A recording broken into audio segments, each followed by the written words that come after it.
हम में से कोई भी तब पैदा नहीं हुआ था जब ये पिक्चर बनी थी। साहिब, बीबी और गुलाम, गुरुदत्त की पिक्चर थी, लेकिन जिस पिक्चर की मैं बात दत्त की है, गुरुदत्त की नहीं। वो भैया शांति प्लीज, वो जो विश्व गुरु बनने चला था, विश्व चेला बन गया, और सुना है आज उनको अनुमति मिली वेस्ट एशिया क्राइसिस पर, पश्चिम एशिया में जो संकट है उस पर आज लोकसभा में बोलने की। 23 दिन बाद साहिब और बीबी ने गुलाम को अनुमति दी कि वो लोकसभा में आज बोलें। पिछले कई दिनों से हम और आप विश्लेषण कर रहे थे, अगर हमारी विदेश नीति इस तरह की ढुलमुल नहीं होती, कमजोर नहीं होती, कायराना नहीं होती, तो भारत कितने बड़े नुकसान से बच सकता था। हम कभी ये नहीं कह रहे, न कभी कहा, न कभी कहेंगे नरेंद्र मोदी जी से, गुलाम से, कि आप ईरान की तरफ झुक जाइए। हम सिर्फ और सिर्फ इतना कह रहे हैं, कहते आए हैं, और आपसे, इस देश से, पूरे विश्व को उम्मीद भी यही थी कि आप सीधे खड़े रहिए, कि आप नियम आधारित व्यवस्था पर चलिए, रूल्स बेस्ड ऑर्डर पर चलिए, क्योंकि हिंदुस्तान हमेशा नियम आधारित व्यवस्था का हिमायती रहा है। अगर आप नियम आधारित व्यवस्था पर चलते तो आप सीधे सीधे कहते कि ये जंग गैर कानूनी है। यूनाइटेड नेशंस के चार्टर भी हैं, नियम बने हुए हैं, कौन सी जंग कानूनी होती है, कौन सी गैर कानूनी होती है, उसके नियम हैं। आपने वो हिम्मत नहीं जुटाई। आप सीधे तो दूर छोड़िए, आप बिछ गए, लेट गए, नतमस्तक हो गए, साष्टांग दंडवत प्रणाम करने लगे साहिब और बीबी को। मुझे याद है, प्रधानमंत्री जापान की यात्रा पे गए, लौटे और 24 घंटे में जापानीज प्राइम मिनिस्टर का इस्तीफा हो गया। तब भी हमने आवाज उठाई कि आपकी क्या इंटेलिजेंस है, क्या आपको इनपुट्स मिलते हैं आपके मंत्रालय से।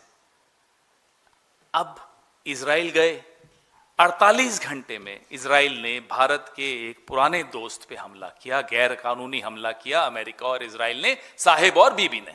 और गुलाम एक चमकता हुआ मेडल, जिस मेडल का ना कोई पहले इतिहास था, ना कोई भविष्य है, इजराइल ने इन्हीं की यात्रा के लिए बनाया, इनको खुश कर दिया, चमकता हुआ मेडल लिए घूम रहे हैं, इठला रहे हैं, मन डोले मेरा तन डोले। ये गुलाम ने किया है, और इसका खामियाजा क्या है, इस देश को क्या भुगतना पड़ रहा है। आज 50% जो घर हैं हिंदुस्तान के, सिलेंडर की कमी है।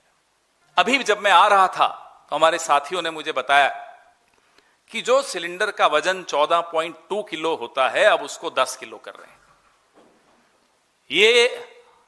ये गुलाम की देन है। बड़े बड़े उद्योग, छोटे उद्योग बंद होने की कगार पे हैं। कितने रेस्टोरेंट, कितने होटल बंद होने की कगार पे हैं। मोरबी के टाइल्स के जो इंडस्ट्री है, उसकी हालत जाकर देखिए।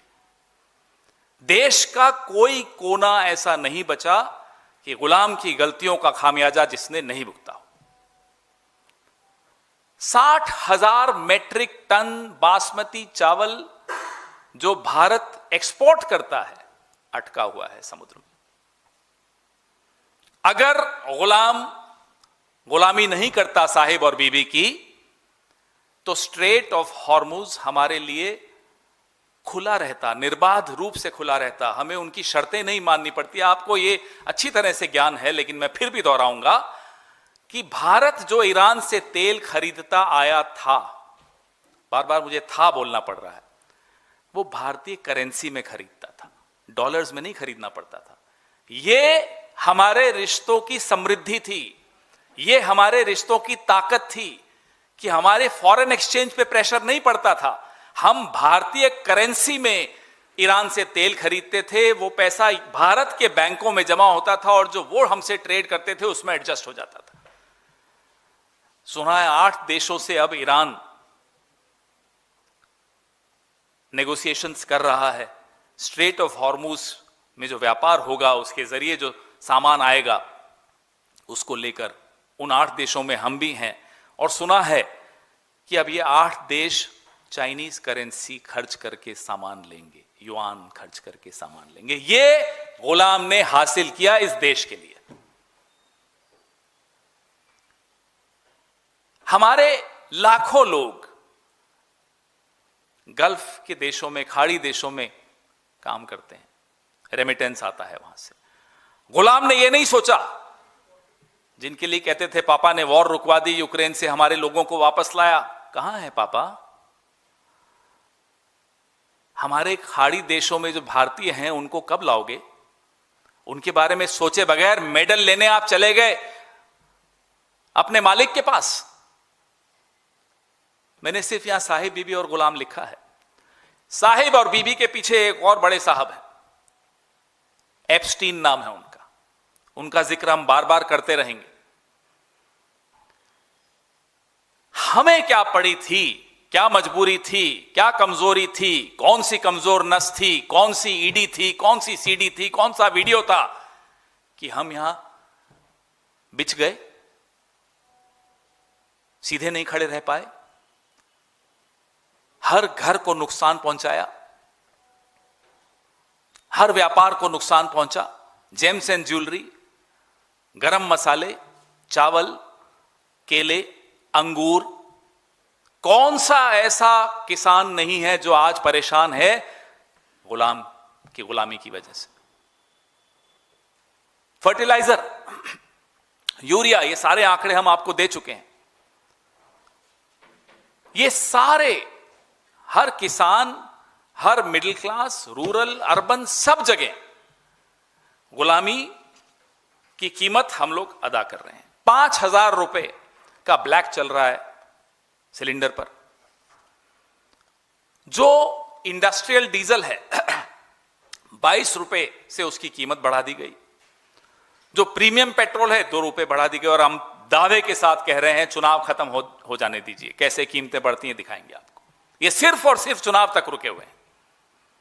इसमें भी हम बार बार कह चुके हैं कि आपने जो 28 लाख करोड़ अर्जित किया पिछले 12 सालों में पेट्रोल और डीजल पर सेस लगाकर, अब तो कम से कम वो राहत उपभोक्ता को दिलवाइए। नहीं दिलवाएंगे, ये भी आप लिख लीजिए। एयरलाइंस के ऊपर से कैप हट गया, देखिए कैसे बेतहाशा कीमतें बढ़ेंगी। इंडिगो, आकाशा, हर एयरलाइन की, एयर इंडिया, सबकी। ये सब इस पिक्चर की वजह से साहिब, बीबी और गुलाम। जरूरत क्या थी साहब आपको ये बेसिर पैर बात करने की? फादरलैंड, मदरलैंड, क्या था? वाहियात बात, मजाक भी ऐसा कि वाहियात मजाक। ये खीखी खीखी करके आप घूमते फिरते हैं पूरे विश्व में, लोग हंसते हैं आप पर।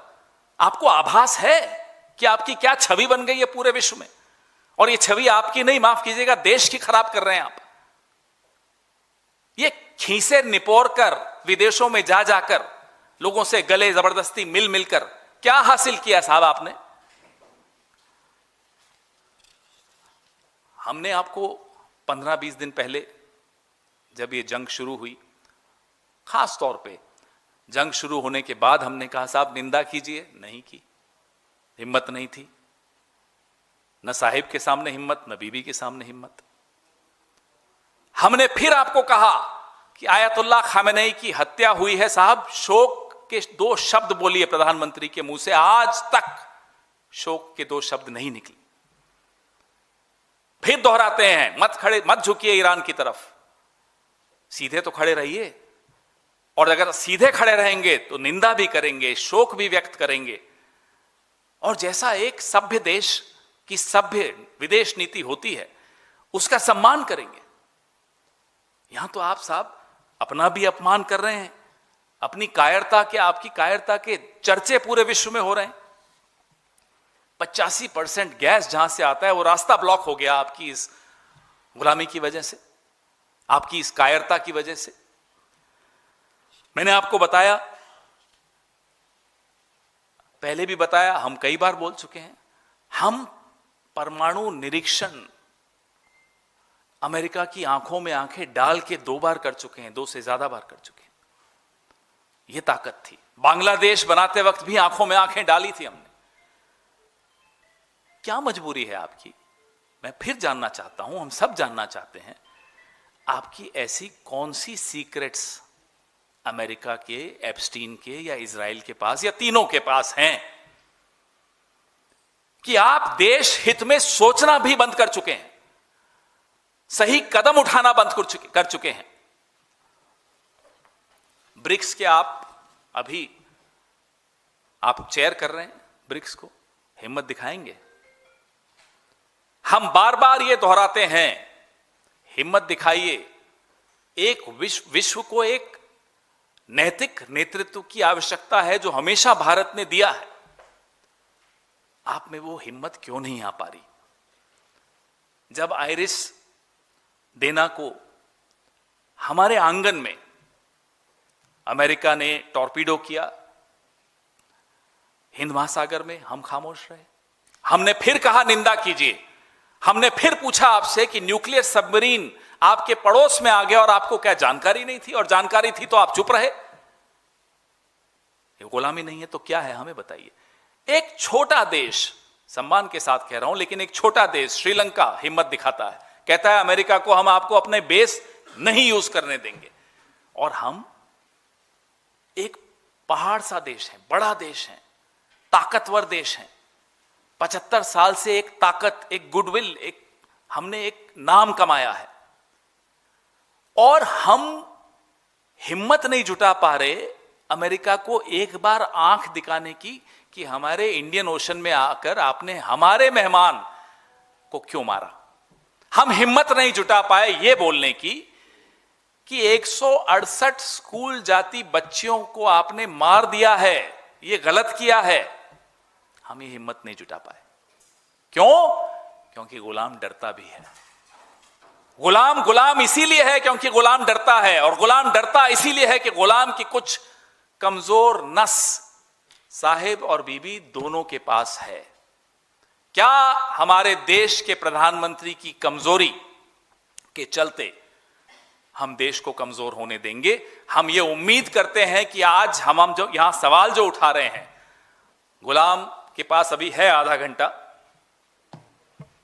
33 मिनट है, पूछ ले साहिब से और बीबी से, क्या जवाब देंगे? क्या इन सवालों के जवाब देंगे? राहुल जी ने लगातार कोविड से पहले, जीएसटी से पहले, नोटबंदी के बाद लगातार चेताया था कि संकट आएगा। आप हंसी उड़ाते थे उनकी। राहुल गांधी ने फिर से आपको चेताया है कि बहुत बड़ा भीषण संकट एनर्जी में, ऑयल में, व्यापार में, अर्थव्यवस्था में आ रहा है। लेकिन हमें पूरी उम्मीद है साहिब और बीबी की वजह से गुलाम के मुंह से आवाज नहीं निकलेगी। आज भी लोकसभा में आप ये देखिएगा, जवाब नहीं होंगे।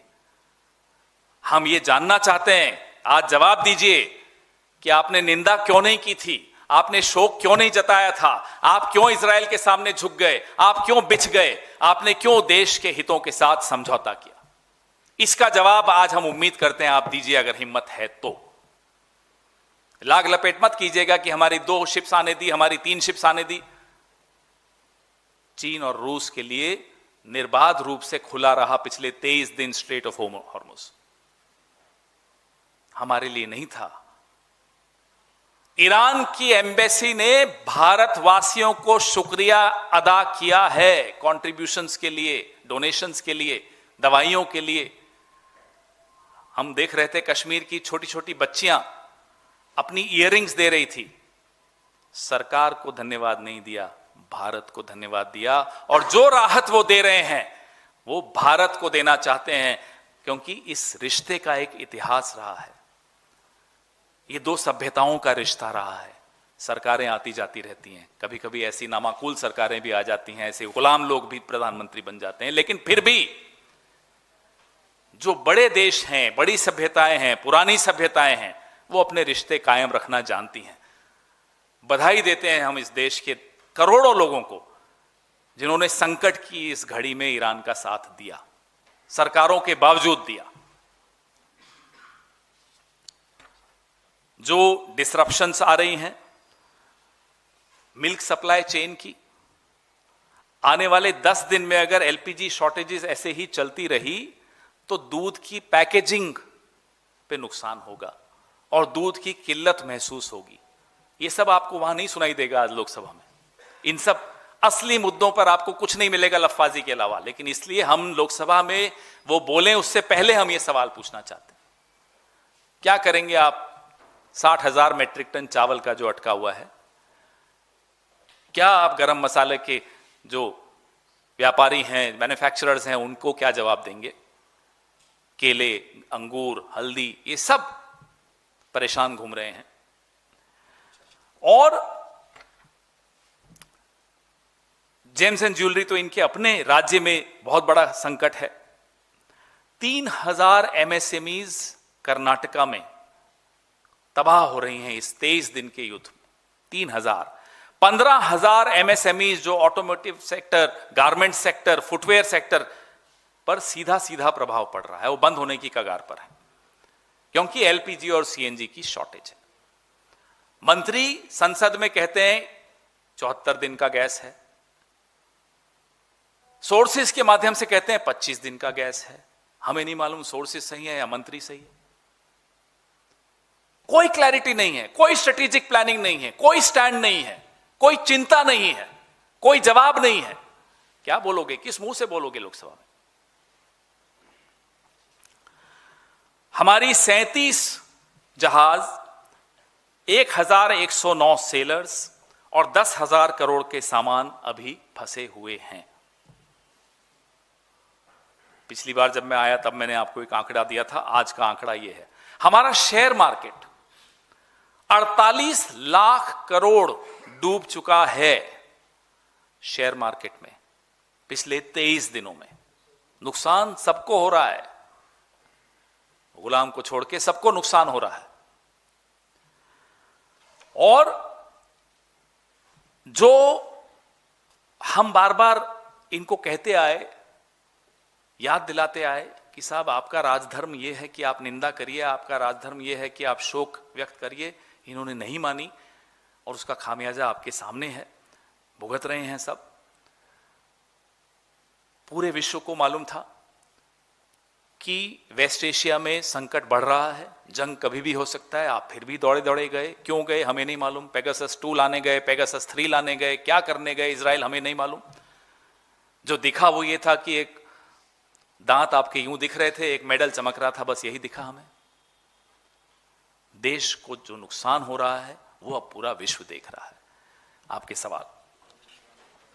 सर, आपने गैस की चिंता व्यक्त की, दिल्ली में भी बिजली के दामों पर जो है इजाफा होगा, सरचार्ज जो है बढ़ाया जा रहा है, वसूला जाएगा उसको।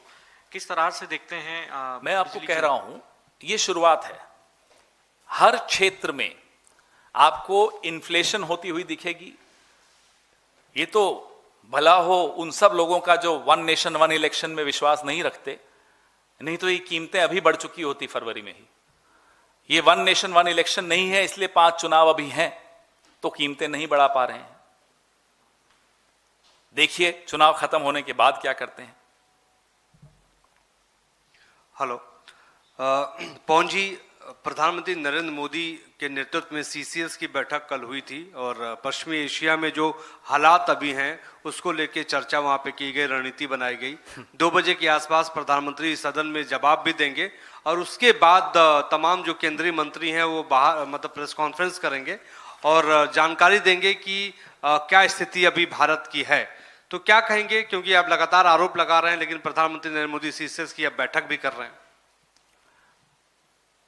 आग लगने के बाद कुआं खोदना, ये कहां की रणनीति होती, जरा मुझे बताइए। आग लगने से पहले तो जो आग लगाने वाले हैं आप उनके वहां जा रहे हो, उनसे मेडल ले रहे हो, उनको कह रहे हो वी स्टैंड विद इजराइल। करिए जाकर स्टैंड विद इजराइल, लाइए इजराइल से एलपीजी, सीएनजी, एलएनजी तेल लाइए ना। तो अब जब आग लग चुकी है, अब जब हर जेब को नुकसान होना शुरू हो चुका है, मोरबी की टाइल्स वाले हों, कर्नाटका के गारमेंट्स वाले हों, सब तबाही के कगार पर खड़े हों, अब कह रहे हैं साहब सीसीएस की बैठक है, क्या हासिल करोगे? जवाब तो दीजिए। क्या युआन में पेमेंट करोगे स्ट्रेट ऑफ हॉर्मुज से निकलने के लिए? अमेरिका कहता है ईरान से तेल मत खरीदो, जी सर नहीं खरीदेंगे सर। अमेरिका कहता है रशिया से तेल मत खरीदो, जी सर नहीं खरीदेंगे सर। नहीं अब 30 दिन के लिए खरीद लो, जी सर खरीद लेंगे सर। यह है भारत की साख। करिए ना सीसीएस, करते रहिए, रोज करिए सीसीएस, क्या मिल जाएगा देश को? मैं कह रहा हूं आपको, साहिब और बीबी के डिक्टेशन के बाद आज ये लोकसभा में बोल रहे हैं। Mister Khera this side sir, आप पूछ लीजिए, आप पूछ लीजिए। सर कल बैठक हुई थी, बैठक के दौरान ये भी डिसाइड किया गया कि 20% सभी राज्यों में अधिक गैस दी जाएगी, जो किल्लत हुई है। साथ ही जो ब्लैक मार्केटिंग हो रही है, इस पर भी सभी अधिकारियों को ध्यान देने के लिए बोला गया। तो इसको आप किस तरीके करेंगे? क्या, कहां से लाएंगे एडिशनल गैस? कहां से लाएंगे? जो 2 जहाज आए जिनके बारे में बड़ा अपनी पीठ थपथपा रहे थे, वो कितने दिन की गैस थी उसमें? अब आप टेक्सास से ला रहे हैं साहब, कितने की आ रही है? ये सब जवाब तो देना पड़ेगा ना आपको। सोर्स तो बताइए, कहां से ला रहे हैं, कितने में ला रहे हैं, उपभोक्ता पर क्या नुकसान होगा, ये सब जवाब आपको देने होंगे। क्या आज आप देंगे लोकसभा में जवाब?